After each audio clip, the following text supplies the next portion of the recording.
looking at the real deal now. Gonna kick this sorry ass out on the street. What you got? You used to think you owned this week. We'll pack your bags and your ass is dead meat.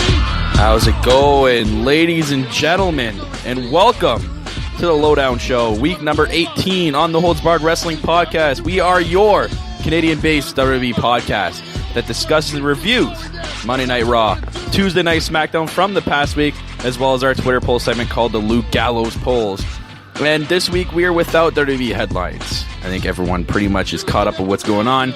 I didn't see anything important to talk about other than TNA getting a new president, which is the former member of the band Smashing Pumpkins. And apparently they've got their new star in Damian Sandow, who's now named Aaron Rex. Aaron Rex. So good for Impact, I guess. You know, let's go the route of making a former musician the president. That makes sense. Yeah. Anyways, guys, every week, The Lowdown is broadcasted live on Spreaker at Spreaker.com/NHBWP. And after it is done, it's posted on YouTube, SoundCloud, and iTunes in full. If you would like to join in the conversation, have your thoughts, questions, opinions read on the podcast, tweet us at noholdsbarredwp, and we'll discuss it on the air. We got one tweet this week, We'll see what happens. Just keep tweeting us, guys. We'll talk about it. So yeah, drop us a tweet at noholdsbarredwp on Twitter, or leave a comment on the section below on YouTube. You can follow the podcast by following us on Twitter, liking us on Facebook, as well as subscribing to all our outlets, YouTube, SoundCloud, iTunes, and Spreaker. I am your host, the self-proclaimed greatest host, Kyle Masters, and every week I'm here, continue to be joined by my co-host, the boss, Mr. Corporate himself, Corporate Cappy. How you doing? It's been a crazy week this week. It has. One thing I want to say is it's probably one of the most boring weeks in the WWE.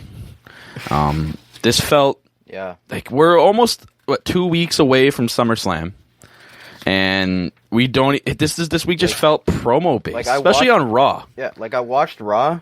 I watched the whole thing, and to be honest with you, I don't even fucking remember half the stuff that happened on it because it was not memorable at all. I don't even remember really anything great that happened besides Cesaro having two matches. No, and it's weird because I missed Raw this week. I had some stuff to do, and I caught up on some highlights, and I'm like, it's kind of a good thing that I missed Raw this week. Yeah. And it's sad to say we're literally almost a week away from SummerSlam. We're going to the go home shows next week, and we had 45 minutes. I think I counted 45 minutes of wrestling in a 3-hour show on Raw this week. 45 minutes! Might as well just call it promo. What the hell? This is supposed to be a wrestling show. They started off good, too, in the first week. We had, really good long matches, but now, why are you going downhill from now? Especially going to one of the big pay-per-views, and probably the second biggest one out of your entire calendar. I don't understand. I think they're waiting for the cruiserweights to come in to fill that extra hour up. Yeah, I read about that. Sometime after SummerSlam, it said, in September. And apparently there's word that there's going to be a new cruiserweight title as well. Yeah. So I guess that'll give Raw some oomph, I guess. It's not like SmackDown needs anything. But thanks, we'll just give it to Raw. There's a crowd this week, too, that kind of got at me. The crowd lately has been more dead than crickets. Literally. It's been quieter than a tennis match. A cricket is louder than the crowd. If you put a cricket in the middle of that crowd with 18,000 people, the cricket would be louder than anyone in that arena. That's how bad it is. These crowds have been horrific. I'm not sure what it is, but I expected more out of California this week, especially Anaheim, California, where Raw continues to go back 2 times a year. And they have history of having loud-ass crowds. Where the hell were you guys this week? Yeah, you guys let us down this week. Seriously. You guys were Memphis quality this week. Oh, man. I think Memphis might be even louder. That's sad saying that. No offense to any of you viewers who are from Memphis, but your crowds suck. Yeah, man. You guys have too many casual fans over there that don't know about the product, and it sucks. Last week with SmackDown, American Alpha was on there, and no one cared. Yeah, because there's too many casual fans that probably don't even know what NXT is. They probably think, oh, that sounds like a cool show. I'm not going to watch it.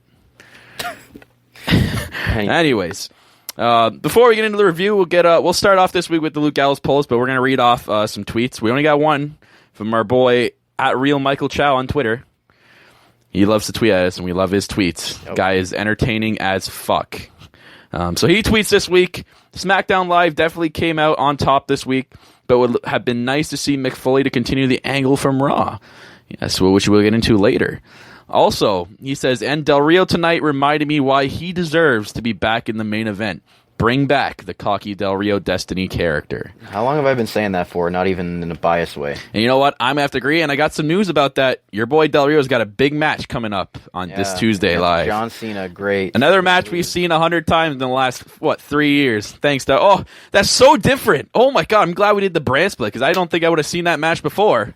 Well, wait. I did. Oh, my God. Anyways, we'll get into the Raw review this week. So, again, we had 45 minutes of wrestling out of a 3-hour show, so it's more like segment promo based this entire show. That's right, the WWE Luke Gallows polls. So cue the intro, please, for the Luke Gallows polls.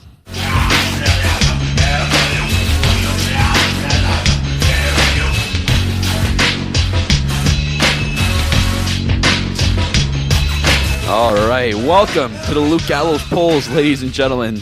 Our Twitter poll segment of the show. I always love that intro. Great. It's hilarious. I'm glad we chose that. Yeah. But we get our polls straight from our source, our guys at Fun WWE Polls on Twitter. Guys, go check them out on Twitter. They do some great polls, funny ones, some actually like really interesting ones to see what people's opinions are. So go check them out. What do we got? They actually get a lot of votes. Oh, they do. They get a lot of votes. They're really popular. Go check them out, guys. So shout outs again to Fun WWE Polls. All right. So our first poll is, which one of these superstars is the worst in-ring performer? And they're all good performers, so it doesn't make any sense. So it's Enzo, Big Cass, Kevin Owens, or Chris Jericho. I don't even know why this is a poll. 255 votes and 50% for Enzo. That sounds like it's like a casual fan poll. Like they have no idea what the background is, and they just hate this guy because of his hair. Or like something like that, and they can't understand what he's saying. That's funny though. But I was hoping for some like, shining stars. I was hoping and for like some Jinder Mahal. But shout outs to him. He made his debut on Main Event this week. That was fucking awesome. Good for you, Jinder Mahal. You're working your way back up again because it's not like you've been here before. Next poll, I like this one. Which one of these superstars is better on the mic? Sasha Banks or Charlotte? 179 votes. 69% for the Boss. Wow. And I'd agree at how close that is because both of them, as much as I hate Charlotte too, both of them are really good on the mic. Cut a good heel promo. They both got great mic skills, and it's going to do them wonders as they continue further down their career. Yeah, but I would pick Sasha Banks over Charlotte. She's perfect for that boss character. Like it's her. Like it fits her, and no matter what she says, it's going to go over. Exactly. So, and I really like their feud so far. Leaving out Dana Brooke. Yeah. Well, now she won't be there. We'll get into that later. All right, next. What's your opinion of the Braun Strowman jobber segments? Thumbs up or thumbs down? 158 votes, 55% thumbs down. Why is that so close? I don't know. Is there another answer that says, like, can we just not even talk about Braun Strowman ever again? But remember the week before, it was the people actually liked the job. Yeah, now all of a sudden they're like, yeah, because it's stupid. We get like 5 moves, and he has like the worst finishing move ever. I'd vote 3, 4, 800,000 thumbs down for that. Okay, next. What's your opinion of Puff Daddy's segment with the New Day and Mick Foley? I can't vote on that because I didn't watch it because I saw how bad it was and I just didn't want to watch it. Yeah, it was thumbs down 67%. That's all I'm going to say. Move on. All right. Which one of these superstars would you push? 188 votes. Darren Young or Titus O'Neil? Really close. Only 51% for Titus O'Neil. Okay, I would vote Titus O'Neil in this one. I mean, Darren Young's good. And we'll get into later why I think what they should do with his gimmick. But I agree with Titus O'Neil. I'm really hit big on him. He's literally the complete package. He's just missing a little tweak here and there, and he'll be literally like a top star. So whether that'll be seen, we'll have to see. But I don't think so. But I would vote Titus O'Neil for sure. Too. I don't want to see Bob Backlund anymore. Which one of these SummerSlam title matches intrigues you more? Rollins versus Balor or Ambrose versus Ziggler? 263 votes, 73% Rollins versus Balor. Yeah, you know what? I'm going to have to say that match too, just because you got two guys like Rollins and Balor. We've seen Ziggler and Ambrose before. Yeah. It's nothing new. I mean, they're probably going to pull us some new shit that we haven't seen before. It's going to be a good match, but Balor versus Rollins. This is Balor's pay-per-view debut, and he's going against Seth Rollins for a brand new major title. You'd have to pick that one over. As much as you want to give SmackDown a chance and give Ambrose and Ziggler a chance, you got to pick that one because it just has so much more behind it. Yep. It's so good. Two former NXT world champions going against each other. So. Yep. All right, next. What was your opinion of Raw this week? Great, good, okay, and terrible. Terrible. 38 votes. Okay. Okay. Okay, You know what? Okay, I'll give the okay 35%. just because Cesaro made that show 100 times better. Great was last. Oh, that makes sense. Yeah, it does make sense. Terrible was second. Oh my god. What's your opinion of Eva Marie's not wrestling gimmick? Do we have... 56% of you said thumbs up. Why? Why would you vote thumbs up for this? I'd rather just not even see her on TV in general. What's the point of having her on TV? Be here? If she's not going to wrestle, and she's stealing time for the ones that work hard. If she's gonna keep having spots where she's like gets in the ring and then something happens, I don't give a shit about that. Give me a match. Why do people like? I don't know, because Eva Marie's hot, but I don't even care. Why about are there that, man. Eva Marie fans? This is what I want to know. What universe? What stupid, crazy universe did you guys come from that you're saying right now you're an Eva Marie fan? Oh I want to know. You must watch TNA. Yeah. It's great. It's terrible. We've got 4 more here. What's your opinion of Alexa Bliss's SmackDown debut? Ooh. 153 votes. Only good won with 36%. Great was 35, 1% back. I think it's because we need to see a little bit more out of Bliss. I mean, her debut was against Becky, and she won, but off a distraction. If she won clean, I think it would have been great. She did win with Twisted Bliss, though. Yeah. That was but it was all due to the distraction by Eva Marie coming back out for the second fantastic time. Great, Eva Marie. Thanks for ruining a great debut for someone that actually has some potential. Red versus orange. That's probably going to be a SummerSlam match. Oh my god, I hope it's on the pre-show. Which one of these shows will Heath Slater be on January 1st, 2017? Raw, SmackDown Live, Impact, or Lucha Underground? I vote Impact Wrestling. I'm voting Impact Wrestling. He's going to be like some other stupid name like Slater Mahal or something like that. Oh my god. SmackDown Live won with 52%. Actually, second was Impact. Yeah, I'm voting Impact Wrestling for sure. There's no way he lasts another 6 months. As much as I like Heath Slater and he's hilarious, I don't know. I think when he finally does get signed, he's going to be dropped dead. Like, he's going to drop quickly. People are going to care less and less about him. Unless they carry this free agent gimmick that long, which I really don't see happening. He had a shirt on SmackDown that said free agent this week. Which I'm kind of pissed off about because it was in Paige This Is My House font. I didn't really like that. I don't like that. She basically free agent right now. Injuries. Yeah. Okay, next. Which one of these superstars had a better in-ring debut on SmackDown? Carmella or Alexa Bliss? Well, 65% Alexa Bliss. I'm going to be biased as hell and say Carmella, but I'd have to slightly say Alexa Bliss as much as I want to say that because I didn't like Carmella's match. Natty just kept putting her in holds. It was literally Natty the entire match, and all of a sudden Carmella pulls a finisher. I'm like, where was the momentum swing? You literally just applied it, and that was it. How? Natty was dominating the entire match before that. And then Carmella puts in one submission hold and wins. Ugh, that was terribly done. Terribly done. And the last one, which one of these programs won this week? Raw or SmackDown? 75% SmackDown Live. Yep, it did. It 100% did. Had more wrestling on SmackDown in a 2-hour show than Raw. Raw wrestling minutes lasted less than an hour. Unbelievable. In a 2-hour show, they had double the wrestling than a 3-hour show did. So we'll get into it right now. Yep. Let's get into this Raw review, shall we? So yeah, I expected more out of the crowd. I expected more out of the wrestling. And I expected more out of Raw in general this week. SummerSlam is in 2 weeks. Get your shit together. Anyways, we'll get into the opening segment. You got Enzo and Cass and the new team of Jericho and Owens, whatever you want to call them. They're phenomenal. You know, Y2, Jericho with K-O? Yeah. Or I've heard some other ones too, but I don't know what you want to call them, but they're a great heel team. Probably one of the greatest heel teams I've ever seen. Anyways, we got a hilarious in-ring promo from both teams. Enzo went on to talking about how much of a G he was with Sasha Banks last week, and just like Jericho rebuttaling. Oh man, this was just so funny. He continues this it thing too, which is completely hilarious. Enzo's like, what? Watch what? It. The crowd's finally starting to get behind the whole it thing. He's so good at these catchphrases. Got this porno stash going. I don't know what's with that. So Owens and Jericho end up firing back with some of their chirps. Eventually leads to a match, and we get Chris Jericho versus Cass. No, it was Enzo Amore. What the hell did I write Cass? Because at first Jericho was like I'm gonna face you. Oh yeah, that's right. That's why I wrote Cass, it. Yeah. And then he's like, you. And then he pointed at Enzo. He's like, you were just pointing at me. I remember now. No, I meant him. But you're pointing at me though. But I meant him. That was great. So it was a decent opening match. good feud builder, I guess you can say. It'll definitely help the feud out a bit, and it'll definitely help with the outside interference from both team members. What I didn't get is why they decided to have Cass do the DQ and not Owens. Isn't Owens and Jericho the heel team here? Why the hell did Cass just go in the ring for no reason and kick Jericho and cause a DQ? I don't get that. Enzo was Enzo was in a bad spot. That's not something a face team does. It cringed me a little bit. I'm like, it would have been perfect if Owens just jumped in and did something with a chair or something. I was waiting for the classic Kevin Owens walkout, to be honest. I mean, that's what he does in every single tag team match. He doesn't work well at teams, but it looks like this team kind of works out. So after the match, Jericho and Owens are walking up the ramp. They get challenged by Enzo and Cass for a SummerSlam match in their backyard of Brooklyn. Jericho and Owens actually eventually accept, which is weird. I thought they would just say no, and then Foley and Steph would book him in the match anyways. But they accepted it, so officially at SummerSlam, we're going to get Jericho and Owens versus Enzo and Cass, which I'm actually looking forward to. That's a really, really good put-together match.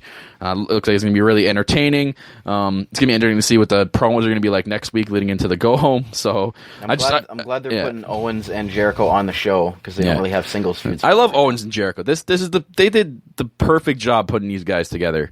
They make the perfect heel team. I really wouldn't mind them continuing this after SummerSlam too. This could be one of the greatest heel teams actually in a while. I mean, they could eventually win the titles and be really good heel champions. So it's interesting. Also hoping that Enzo and Cass eventually win. I feel like they're saving maybe their title match for a big pay-per-view. I'm wondering if they put him over against two really good singles competitors. We know that this is definitely not going to be. We definitely can't expect Jericho to pick up a victory here, since he's still burying people even at this time in his age. So we could even expect a Owens and Jericho match, or like you said, we could expect an Owens walkout maybe at the pay-per-view. So the classic KO walkout. Who knows? But again, I want to see Enzo and Cass win the titles. They're probably saving that for like a Royal Rumble or Survivor Series or WrestleMania, something like that. There was actually a rumor I heard this week that Kevin Owens might be getting moved to SmackDown. I don't know if you heard this, but they said that the WWE already doesn't like the rosters, which we from the beginning said the rosters were they could have looked. No, you should have looked at our mock draft. If you had copied and pasted, I've said this before. You had copied and pasted our mock draft. You would have that would have made a great show. We actually split it up really good, like our revised one. They could have benefited from that. Yeah. So what's going on is apparently they want to move Orton and Del Rio to Raw and move Owens and Cesaro to SmackDown. Oh, that would be sick. That would be sick. I mean, 'cause apparently they want Orton to be the name on Raw, and I guess Del Rio's really pissed off that he's not with Paige, so beat him back on Raw, and then maybe there's gonna be a trade at SummerSlam. Give Owens and Cesaro a chance, man. They can't go anywhere. No, I know they could benefit huge from SmackDown. There's so many people on SmackDown now that could have unreal matches with these two. Like, we'll get into this later, and I have a really really good. I don't know. I think Cesaro could really like. He could be world champion on SmackDown. 100%. Him versus Dean Ambrose would be a better match. That would be unreal. And no offense to Dolph Ziggler, but Cesaro's more of a credible opponent. Cesaro could be a really credible world champion on SmackDown. Yep. I'd love that. Kevin Owens too. Yep, both of them. I'm taking it away from my boy KO there. Yeah, if we actually have a trade, I mean, they're already fucked. They already said we fucked up with the rosters already. So. Yeah. All right. So we'll get into the worst part of Raw, or one of them. The Braun Strowman squash match for week number 2 or week number 3 we were at for this guy. When I heard Braun Strowman squash match, I'm like, oh wow, fantastic! I want to see that. Man, that was must-see TV right there. Yeah, don't kid ourselves, guys out there. It was awful. I actually watched it. Strowman's music was worse than the match. I want to put out. That is literally the worst theme in WWE history. Like, what's with the random screaming?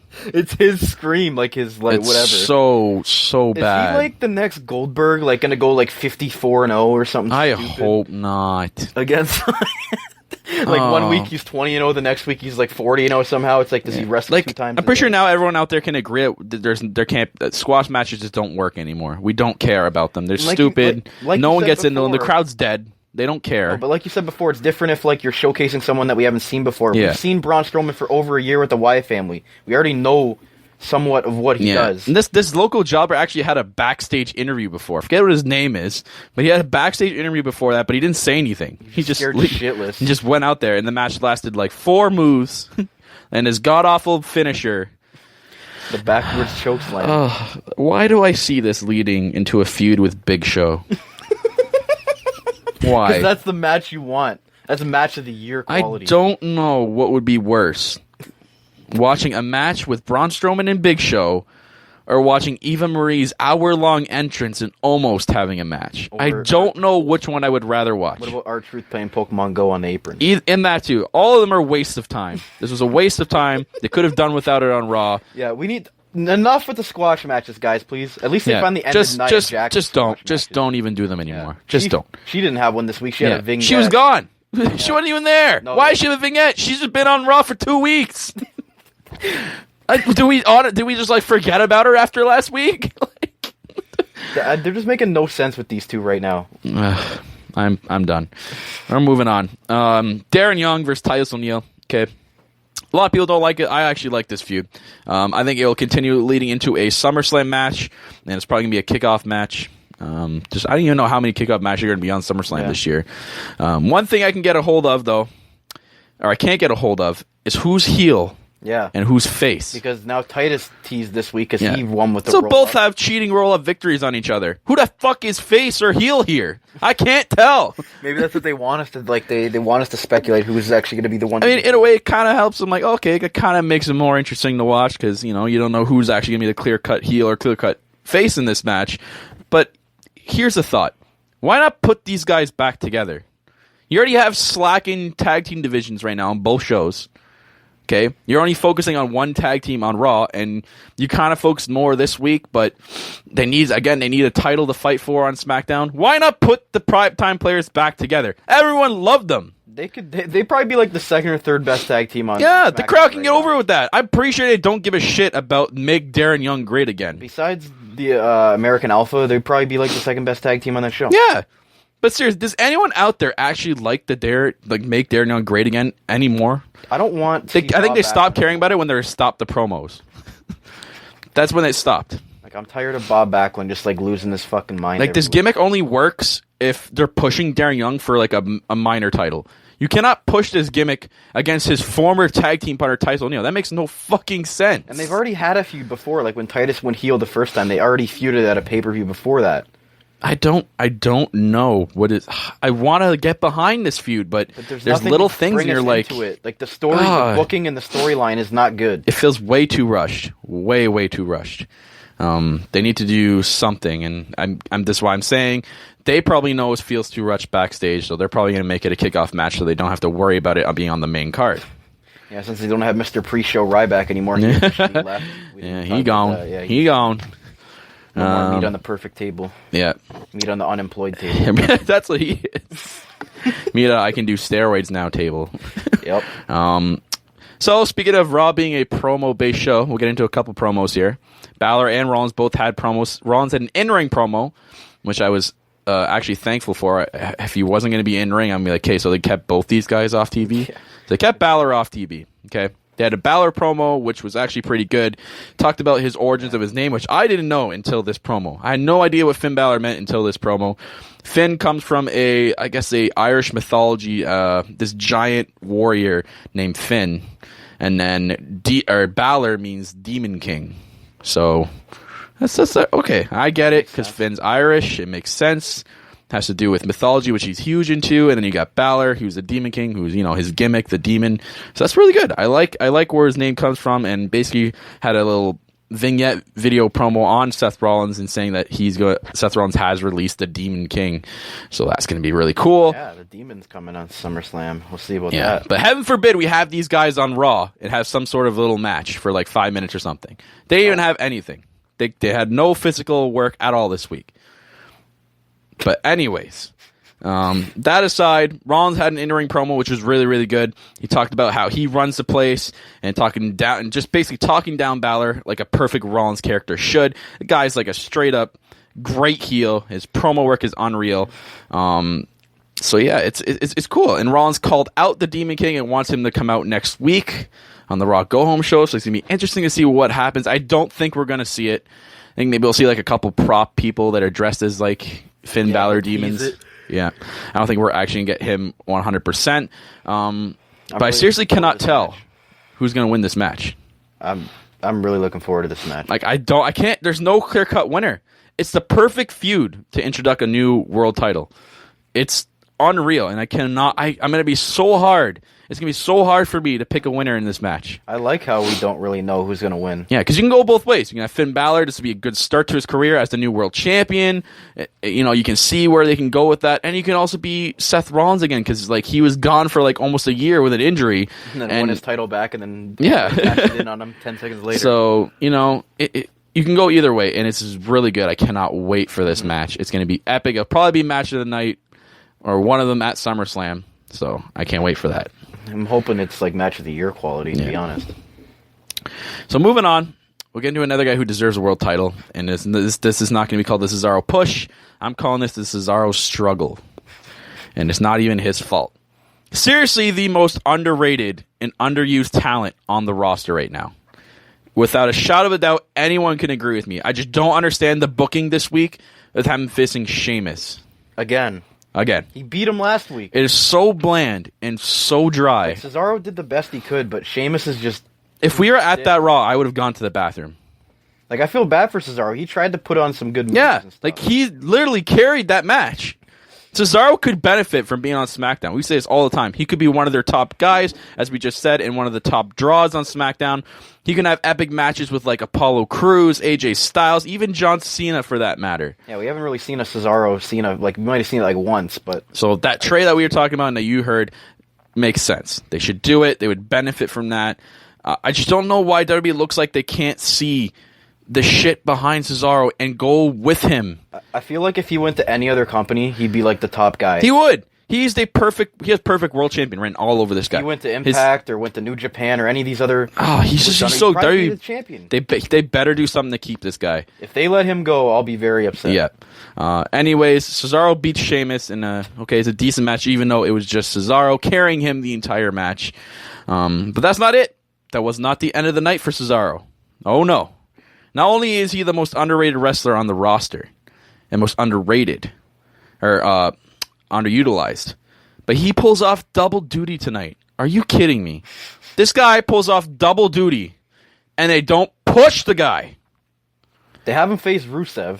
So we get this Daniel Bryan showing up on Raw for whatever reason. Like, I don't even remember what the reason for him showing up was. I think it was to apologize for the whole Brock Lesnar thing. Okay. It didn't even end up in that. It just ended up them, oh yeah, good job on Raw. Oh yeah, good job on SmackDown. Oh yeah, but we gotta keep competition. You know, gotta stay butting heads. So they talk about the new title and how Daniel Bryan made fun of it, calling it on Smack Talk. They showed that little highlight clip, the Milky Way tag team titles. Rusev ends up coming out and says he's the only champion for Raw. Yeah, okay, Rusev. If anyone from SmackDown shows up on Raw again, he will crush them. Oh, okay, Rusev, you're so scary. He's already in a bad mood because before that. Yeah, we'll get into that later. There wasn't much to it, but they had like a wedding celebration in the middle of the ring. They had like a wedding cake for Lana and Rusev, and then Reigns crashed the thing. Yeah, hang on a sec. So let's talk about that wedding thing. Okay. So we had that the stupid wedding segment. It was like a reception. It wasn't even like it was a vow. Pointless. It was like a wedding reception. There's something we didn't need to see again on Raw. And then we had Roman Reigns crash it, saying he should be the best man for some fucking reason. And he drinks a glass of champagne. Go back and look. He drank a glass of champagne. Did this guy not just come back from the wellness policy? Didn't it say in the wellness policy you have something against drinking and shit? And now you just did it on live TV? What the fuck? I wonder if that was even scripted. What the fuck are you doing? Backstage heat on that too. Oh my god, I gotta look up if there's any heat on that. I got confused and then started brawling with each other. Then Lana got put into the cake. Yeah, it caused one little punch and Rusev's like, oh shit, holy crap, I'm gonna fly backwards and then hit my wife and do a birthday cake or wedding cake. I would eat that cake off Lana, just saying. Okay, we'll get anyway. Easy, big fella. Easy. Let's keep it 14A. Let's keep here. it 14A, I guess. I mean, this is explicit content here, no holds barred. Yeah. Anyways, so yeah, that's why Rusev's pissed. He comes out saying he's the only champion, yada, yada, yada. Then Cesaro comes out, thank God, and starts talking about making Rusev's night even worse for him. So Cesaro also tells Mick Foley that he deserves a title shot after his last 2 matches. And basically, he's saying he deserves a title shot after the last 2 matches. Is basically saying what I've done for this company in like the last 2 years. It's basically all the frustration he's built up. And they even said last week, you're going to get a title match. But then they didn't give him a title match. It didn't make any sense. And he calls out Mick Foley for not being a man of his word like he said he was. And then Daniel Bryan. The best chime-in I've ever heard. Daniel Bryan chimes in with literally the best line ever. He says he feels Cesaro is underutilized on Raw. And I'm like, ooh. Thank you, Daniel Bryan. Thank you. Thank you. And the whole crowd just starts yesing. And I couldn't have said it better myself. Yeah. Like, 100%, he is so underutilized on Raw. Exactly. Mick Foley got pissed off. Was like, all right, fine. We'll give you a title match with Rusev. Yeah, so he gets a U.S. title match. And I'm like, oh, well, obviously he's not going to win it now. So the match was really good, and again, it's because Cesaro's pulling that match and making it good. He carries the entire match, and there are so many chances that it looked like actually Cesaro was going to win too. And I'm like, holy shit! I actually make him win the title, and it's going to be Roman Reigns versus Cesaro.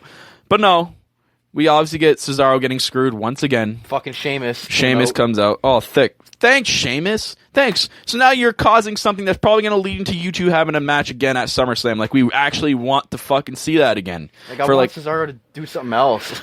Oh, my God. So Rusev picks up the victory on his former League of Nations member, or with help from his former League of Nations member, Sheamus. Great. And if it wasn't better enough, Roman Reigns has to make another appearance. And he spears the fuck out of Rusev. Like, crazy ass spear, but seriously, we can't end the show with Cesaro. We have to end with Roman Reigns. He has to have the spotlight. Thank you, John Cena 2.0. Thank you. Thank you for that. At least he's not in the main event picture right now. Like, I feel like they're trying too hard to like get us to like cheer for him. But he's gonna get booted out of the fucking building in Brooklyn. I want to get behind something here. I don't know if you guys seen this or not, but the title match was booked on Raw. So we didn't get the U.S. title match booked until this past Raw. And the way it happened pissed me the fuck off. So Roman Reigns gets an instant title shot because Rusev complained to Mick Foley about Lana being covered in cake. That's how you get title shots nowadays? You throw someone in cake? So let me get this straight. So for Cesaro, a guy that breaks his back for the company day in and day out, for him to get a title shot, he's got to complain about something else that has nothing to do with the title. That makes no fucking sense. You know what would be better if they made it a triple threat and added Cesaro in this match? Why not? They should. But no, we give it to Roman Reigns, who just came back from a 30-day suspension, didn't even ask for the match. And he still gets the title shot. Okay. I see how you do WWE. Okay, that's how you get it. Okay, someone go get on Cesaro's personal line, tell him, okay, go to Mick Foley and complain about, I don't know, how the Shining Stars don't get a push. Maybe you'll get a title shot. Got to go take some drugs first. Yeah, go take some drugs. Yeah, go ahead. They're trying way too hard to like make Roman Reigns like get over with the crowd again, and it's not, especially in Brooklyn. That is going to be like very pro heel. Oh God, man! Like Rusev is going to get cheered, and that's going to bug me. Face in that match. That's going to bug me. I don't like Rusev being that type of character. No, it can't work. Anyways, we're going to move on. Women's division on Raw. So we have Raw every week coming about 3 hours long. Okay, that's the total time for Raw. So someone please tell me how we only get one match out of that 3 hours for women's division, and it barely lasts 5 minutes on a 3-hour show. Where in the hell are all the other women? Where are they? Are they on WWE Superstars? We didn't even get a Nia Jax squash match. We got one 5-minute match. Pathetic. Seriously pathetic. Oh, fuck. Anyways. At least the stipulation was like... Yeah. So we got Sasha Banks facing Dana Brooke for like the 100th time in the last month. So thank you, WWE, for that. So this match had a stipulation. Crazy for a 5-minute match. I know. Had a stipulation. If Sasha loses, she'll defend her women's title at SummerSlam in a handicap match. And if she wins, she'll get Charlotte one-on-one. So for whatever reason, Sasha wanted a handicap match. I know she wants to prove herself. That's her character. But what the fuck do you want a handicap match for?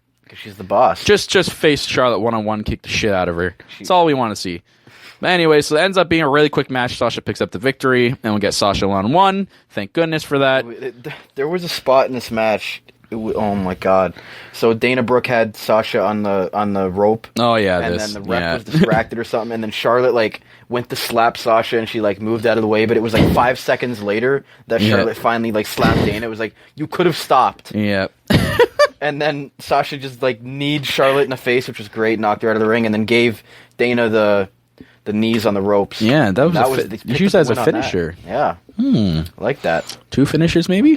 Dana but can we get some sort of boost next week, please? Like a crazy-ass contract signing or something?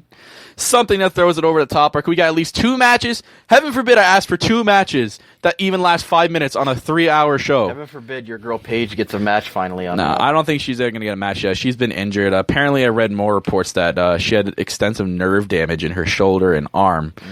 Or shoulder and back. So it's going to be taking a little while for her to get back. Well, she doesn't have Del Rio there on Rada, you know. Yeah, but she's been tweeting and saying that she's trained to get stronger and get back into it. So I can't wait till she comes back. I'm going to be so happy when she comes back. So it looks like she's training to get back into the ring. So I'm loving that. So now we'll talk about the New Day in the club. I'm not even sure what we saw this week. But Big E's apparently on the shelf with his testicle injury. That's why I don't know. The whole doctor thing I saw at the club this week, I have no words to even describe it. I don't even know what the fuck I just saw. They came out in like doctor robes. I guess you can say this adds comedy to the feud. Yeah, they called them Dr. Gallows. Big E is out indefinitely with injury, which is storyline. Yeah. So besides this stupid club doctor nonsense, we get Kofi Kingston versus Luke Gallows, which ends up being a quick squash match. Yeah, Kofi Kingston got fucking squashed in this match. Okay, another quality match this week on Raw. So they're about to give Kofi the Big E treatment. When Xavier Woods saves the day and scares a couple away with the chair, because they're so scared of one chair with one guy. So leading into SummerSlam, I was like, okay, the club is definitely going to win and be the new champs, and they're going to 100% go with them as being the new tag team champions and ending the streak. But I have a new theory, really, which is kind of a 2-parter new theory. So A, what could happen? A, Big E returns at SummerSlam and helps the New Day retain the titles. Or B, he returns the same way, but accidentally costs the New Day the titles. I don't know. I feel like he's gonna come out with like some kind of like something. Like, yeah, it's gonna be fun. It's gonna be funny, like a jock strap or something. Yeah. Either way, it should be interesting and entertaining. Okay, I'm looking forward to this match. Well, besides all the antics, I'm actually looking forward to it. The club needs to be elevated. So yeah, they need a leader. I say it all the time. They need a leader. They're slacking without a leader right now. The titles might help them, but like we said before, the superstar should elevate the title, not the title elevate the stars. So I'm looking forward to that. I want to see what Big E's going to return like, and if he does return. And to see if the streak's going to be ended or the title's going to go away. The way it's looking, it kind of looks like that the club's going to win it. But that's it for Raw this week. So, Raw, okay. It's like, it's gone down every week. It was like amazing week 1. Week 2 was okay, and then this week it was just like... meh. So we're getting to SmackDown. So SmackDown this week was better. I'm going to say it right now. It was better. But before the opening of the show, we had Del Rio and Orton have a backstage segment about their match later on tonight. Del Rio sporting the blue, and so is Randy Orton. I guess wearing those blue colors proud. And they're chirping each other about the match. We get into the opening segment of the show. Bray Wyatt opens the show with an in-ring promo. That's pretty good. Okay, I don't remember seeing Bray Wyatt open a show before. But unreal, though. Bray Wyatt, master of the mic. Master. He's so good on the mic. I cannot believe it. Eric Rowan, completely useless. Just leave, you pylon. Just get the fuck out of the ring. Ambrose interrupts, shoots a promo on Bray. Typical lunatic style, being all crazy, saying he shouldn't go in on a 2-on-1, but he might have to if Bray keeps running his mouth. Then Ziggler ends up coming out, runs right by Ambrose, and jumps right into it. Just starts beating the shit out of Rowan and Bray Wyatt. Which Ambrose ends up falling in after. Ziggler accidentally kicks Ambrose in the face, trying to save him from Bray's sister Abigail, and Ziggler and Ambrose are left lying in the ring. So SmackDown starts off. The the way it ended last week. Yep. Okay, it's interesting. I mean, that's what we need on Raw. Shit like this to happen. Yeah. Like that opening promo was so good, and it set up a tag match for the main event. Yeah, tag team match on SmackDown. Believe it or not, Bray looks very good and is looking very good for a future world title shot. I like it. I just love his whole character. He doesn't need his whole family anymore. Even with Eric Rowan, he's still freaking amazing. So maybe after SummerSlam we get something, or leading into Survivor Series or something. Something in the future. The rumored feud is Orton versus Wyatt next. Ooh. Okay. Dang, fantastic. I hope Orton gets traded so we don't have to see that. Backstage after Ambrose and Ziggler start to argue, and then Debris again books a tag team match for the main event. So, getting to the next part of SmackDown, American Alpha. Yeah. Facing local jobbers for some fucking reason. And then they had all the tag teams come out. Yeah, we had the Ascension, Vaudevillains, and Hype Bros, who are back together. Watch from ringside. We didn't have the Usos, who are injured, apparently. Yeah, again, well, who cares? Before this match for this highly anticipated local jobbers match, we had all those teams come out. Okay, kind of interesting way to fire up the tag team division a little bit. Commentators mentioning DB saying that there will be new tag team titles coming up, so that's pretty good. So I guess this is a hype for them. No pun intended. So the match was what you expected. Squash literally took like 5 seconds. AA looked good though. They're so good. They're so fucking good. Like these guys are just incredible athletes and are the best tag team going today. The other team starts surrounding the ring and then jump in, start a huge fucking brawl with each other. AA are left in the ring strong, freaking going nuts. The crowd, though, sucked again.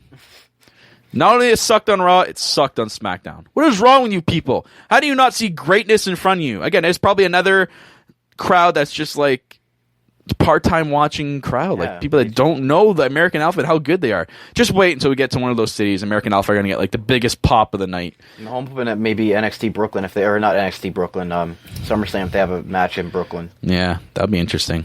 What was I going to say? I think they're going to debut the titles at Backlash. Oh yeah, because it's going to be SmackDown's first solo pay-per-view. Yeah, which is interesting. I seen it's pretty cool. There's a new logo for Backlash that got released. Does it still have the hooks? I'm about to show you live on the air here. I got it right here on my phone. This is the new Backlash logo. It was leaked the other day, and yeah, the L what is that? Is basically lashing. Yeah, you see the WWE logo is blue there, representing SmackDown. But Backlash is have a new logo. Hashtag bring back the hooks. Bring back the hooks. Hashtag. But yeah, like it would make sense. It's SmackDown's first solo pay-per-view. They want to make it, good. So maybe debut the tag titles there. Yeah, that'd be cool. So we got into the women's division of SmackDown. Oh yeah, and it kind of was a step up in a way this week. Just kind of. That's because I say. I thought it was going to be the same shit over again. So let's start off with the obviously blunt rant topic, Eva Marie. I honestly don't know if I even want to rant about this anymore, and if it's worth my time. It's not, because they're not going to listen to us. What stupid, idiotic, high person backstage who obviously hates women wrestling is writing this shit? You want to make a women's revolution, but then you have her come out last week and have an injury spot. Yeah. You have her come out this week and have a fucking wardrobe. So she doesn't tear her quad this week. Shit. Fuck. I was hoping, something would real happen. Nope. We get the next best thing, a wardrobe malfunction.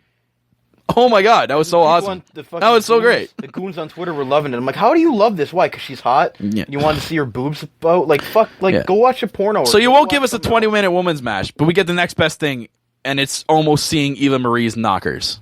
I don't care. Like, I honestly don't care. I agree. This is such a waste of time. In the slim 2-hour limit you have for SmackDown, this literally took like 15 minutes.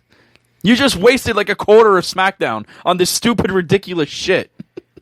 I was ready to turn the TV off, and I'm glad I didn't. Yeah. So Becky actually has a decent promo after she's like, putting herself over with the crowd. The crowd was so over on Becky Lynch this week. It was Becky's crazy. Getting really over on SmackDown. Yeah. So she's challenging anyone. Alexa Bliss answers the challenge. Your girl.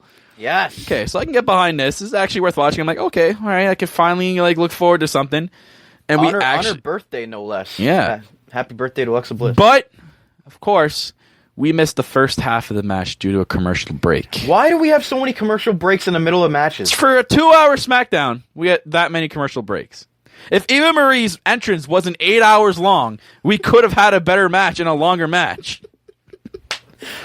And it was a good match, and then Eva Marie had to come out. Yeah, so we had a pretty good, interesting match, and then she had to come back out. Who comes out again? Eva fucking Marie. Miss Red, all red everything. Why must we get more of her? Why? Her entrance basically distracts Becky for some reason. Bliss picks up the win off her Twisted Bliss. Yes. So huge debut win for Bliss against Becky Lynch, who's basically the top woman on SmackDown. So out of all of that, I love the whole Bliss thing, but I don't even know what to say. I love the match, but why does Eva Marie have to be in the match? Like, why couldn't they just have Alexa just go over without having Eva Marie come out? It would have made more sense. I mean, that's what the smart people would do, but I guess we have monkeys backstage that write this shit. That love Eva Marie and Braun Strowman. All red monkeys. For some fucking reason. We have all red monkeys backstage. So, but guess what? We have a second women's match. We had a second women's match this week. Yes, you heard that right. Raw or SmackDown got two women's matches. Raw could barely put one up. And they had a vignette too. Yeah. So we get Carmella coming out, shooting an entrance promo. It was pretty good, Carmella's really good on the mic. I like her on the mic. A lot of people don't like her voice, whatever. She's got to deal with what she's got to deal with. Yeah. Natty tries to come out and attack Carmella, but fucking gets clocked in the head. These guys have a pretty physical match, I want to say. Natty dominated the entire match. Natty put on like 4 submission holds during this match. Definitely her Heart Dungeon training coming out and showing off here. Can I just say that Carmella's scream is kind of again, it's her voice is submission holds. It's kind of uncomfortable to be honest. And if you guys don't know, go listen and you'll know what we're talking about. Yeah. Then out of nowhere, Carmella applies her finishing move. I don't even know what the finishing name is. They haven't even said it yet on SmackDown. I'm guessing they're thinking of a new finishing name for her. But her submission move, and then she wins. She puts I'm in like, one wait, what? Hold She tapped? What? So did Natty get like no... if we were playing SmackDown versus Raw or WWE 2K16, Natty's damage thing would be at 0%, and Carmella's would be at 100, and it doesn't make sense. You can't do that in a video game. You shouldn't be able to do that in real life. So you're not even happy about your girl Carmella's debut? I guess I'm okay with it. I kind of wish the match would have lasted longer with Carmella getting some sort of momentum boost at the end, leading into that finisher. It just felt like it was not really well put together. At least she went over clean and didn't have Eva Marie come out and just do some fucking that's true. I'm hoping at least there's a SummerSlam match between Natty and Carmella again and actually put up a good match. Yeah. So it'll probably be a pre-show. But they can only do so much with what they're given time. Like Eva Marie had more time for her entrance than the other 2 matches had. Yeah, literally. The amount of time, if you combine both match times, Eva Marie's entrance was longer. Yeah, that's how bad it was. Wardrobe malfunction spot. Stupid. Why is it about Eva Marie right now?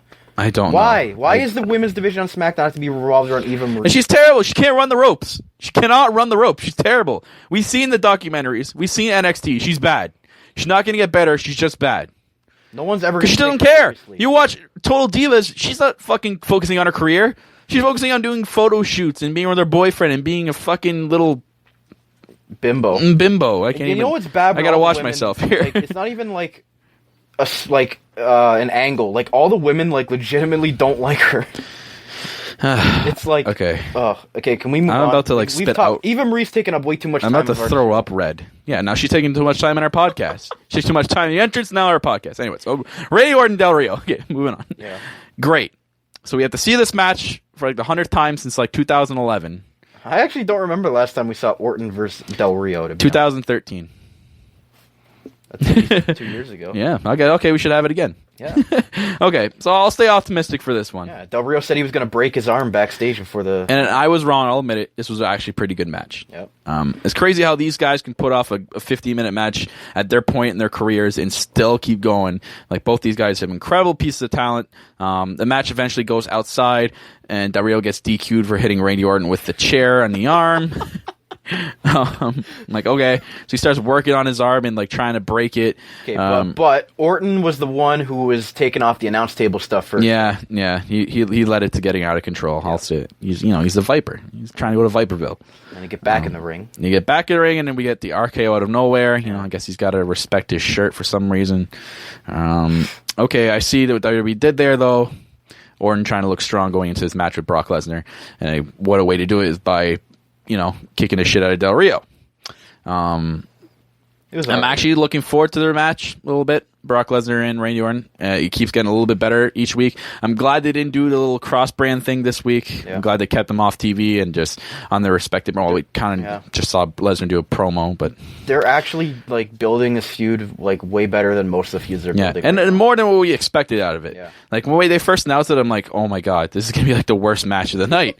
It's gonna be like Ambrose Lesnar quality from WrestleMania. Because we didn't expect either of them to show up like before SummerSlam. Yeah, you know? But now it's good, and we actually had a couple matches from Orton. I mean, we're not going to see that from Lesnar, but Orton's mic skills have been impressing me. Like, I don't know what happened in these 9 months, if he just like does some work himself, but good for him. Yeah, interesting. We'll see what happens then. We'll move on to the topic here I want to talk about really quickly, and that's the IC Championship, Intercontinental Championship, and The Miz. God. So are we not supposed to care about the IC title anymore? We had a video promo this week for Apollo Crews, okay? We already had this many, many times before. We also get a useless Renee Young, Miz, and Maurice promo backstage at that table, which is like half green screen, half table. And Maurice and Miz are basically like making out on top of the table. I don't know what the fuck is that. Like, why? Why did we need to see that? Then we get another useless, pathetic, absolute garbage of a segment with Scooby fucking Doo. Miz pulls up in his Audi.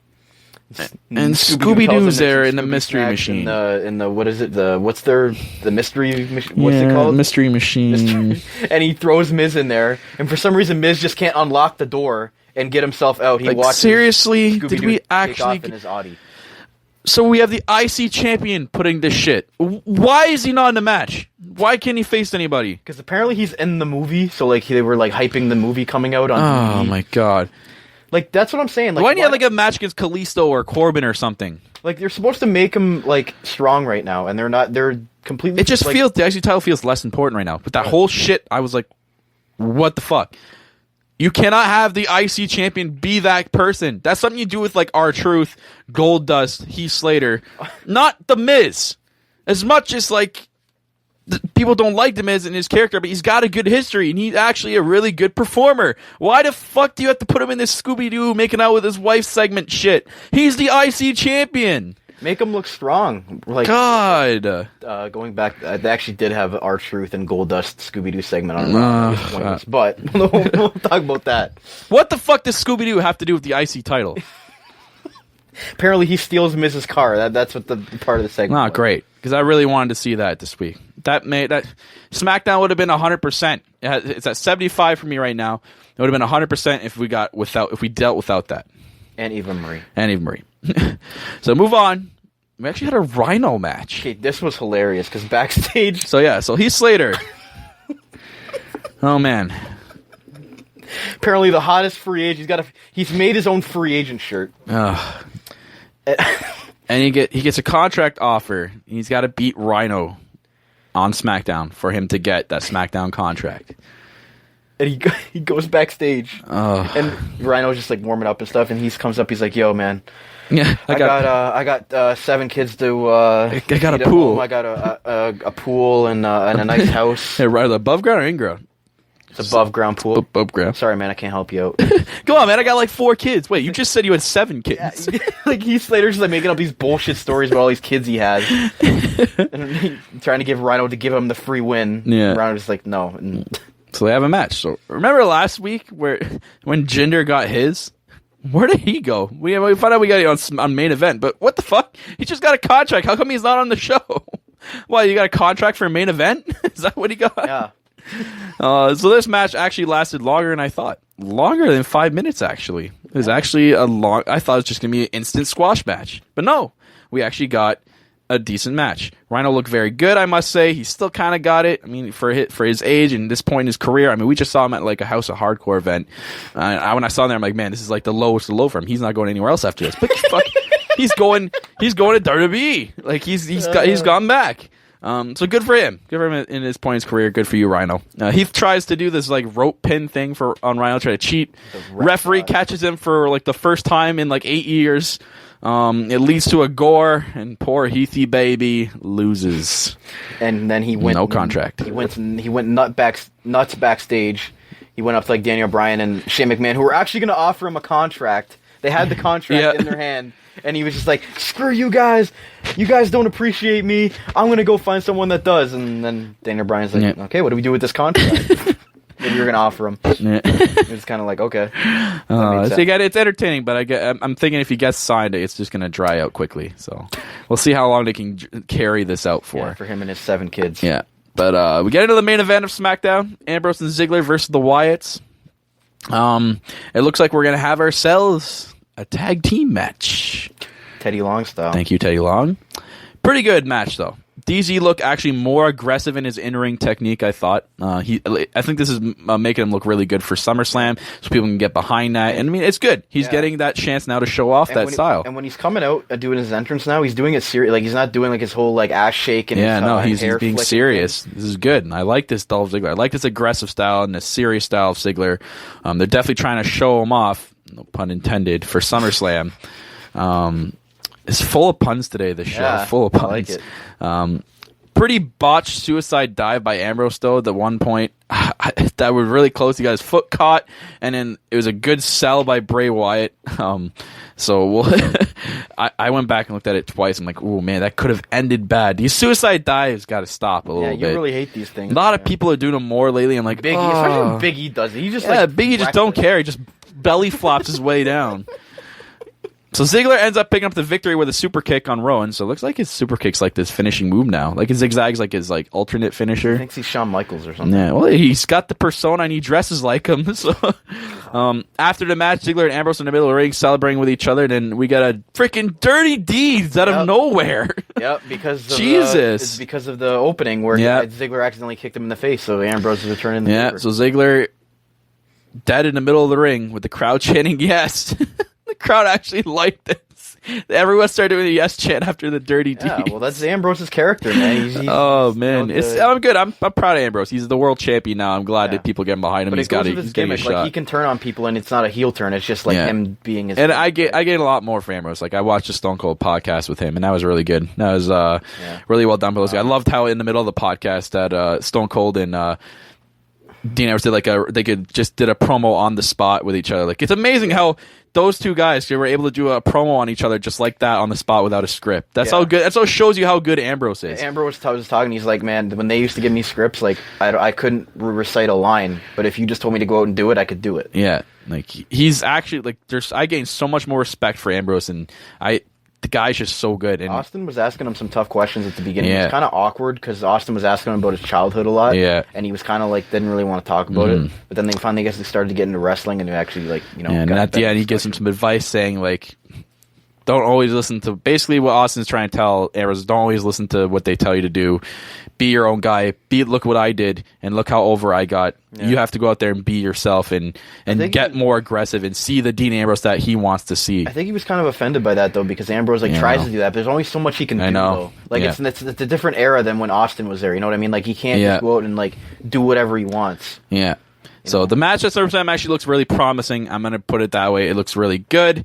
Definitely could see Bray in the title picture again. Like I said, maybe after SummerSlam or down the low, and hopefully it's not Randy Orton. And then Rowan can just disappear for all that matter. I don't care. He can just go into the background and we don't see him for a while. But yeah, I can't wait for SummerSlam now. It's going to be... there's a lot of matches at SummerSlam. There's tons. I know it's a 4-hour show. There's a lot of matches and a lot of good matches at SummerSlam I'm looking forward to. There's also some stuff we don't know yet. Yeah, which is true. If Becky Lynch is going to have a match against fucking Eva Marie. Like it's hard. So we don't know how many pre-show matches they're going to do. Are they going to do like WrestleMania style where there was 3? Are they going to try to pack in a lot of matches into that 4-hour gap? Like maybe have like 5. Are we going to see like 5-minute matches at SummerSlam? Is this the go-home show this week? This week are the 2 go-home shows for Raw. Has to step it up because this week was not memorable at all. And into our Lowdown Show Brand Wars. I forgot to do that in the intro. This is called Lowdown Show Brand Wars. We're giving it to SmackDown Yeah, I'm giving it to 100% SmackDown this week. I've- We can both agree with that SmackDown beat Raw this week 100%. I've given it to Raw the last 2 weeks. Can't give it to him this week. Yeah. SmackDown was better. Yeah. and So yeah, all Raw, better. step up your game next week. Go home Like, show. enough with the promos. Like okay, Yeah. promos like We get it. But- You did enough this week for us to have more wrestling next week. the promo should not be more than the wrestling. Exactly. Or have some brawls, more brawls. At least we don't want to see them talking and doing useless shit Or for like, vignettes yeah. for people that we've already seen. Debut. Have Rollins and Balor brawl with each other. Do some shit. Do something that get us hyped for SummerSlam. Because next week is the week to do it. And can we actually have Braun Strowman face someone? Either that or don't be on TV. Same with Eva Marie. Just keep her off TV this week. I'll be happy with that. I'll be really happy. But anyways, guys, that's it for the Lowdown Show Brain Wars, week number 18 on No Holds Barred Wrestling Podcast. We are your Canadian-based WWE podcast that reviews Raw, SmackDown from the past week, as well as our Twitter poll segment, the Luke Gallows polls, and next week our WWE Headlines show will return. I promise you that. Guys, if you want to follow the podcast, follow us on Twitter at noholdsbarredwp and join in on the conversation. Tweet us your thoughts, comments, or opinions. Just tweet us and we'll read them on the air and we'll talk about it. So guys, go ahead and follow us too on Twitter, Facebook, YouTube, SoundCloud, iTunes, and Spreaker. We are everywhere for your enjoyment. Listen to us how is convenient for you. As always, guys, I am your host, the self-proclaimed greatest host, Kyle Masters. And every week, I'm joined by my co-host, the boss, the champ, Mr. Corporate himself, Corporate Cappy. Yep. We're always here reminding you to keep it on the lowdown. Is that what you got? So what you gonna do about it? Gonna kick your sorry ass, but what you gonna do?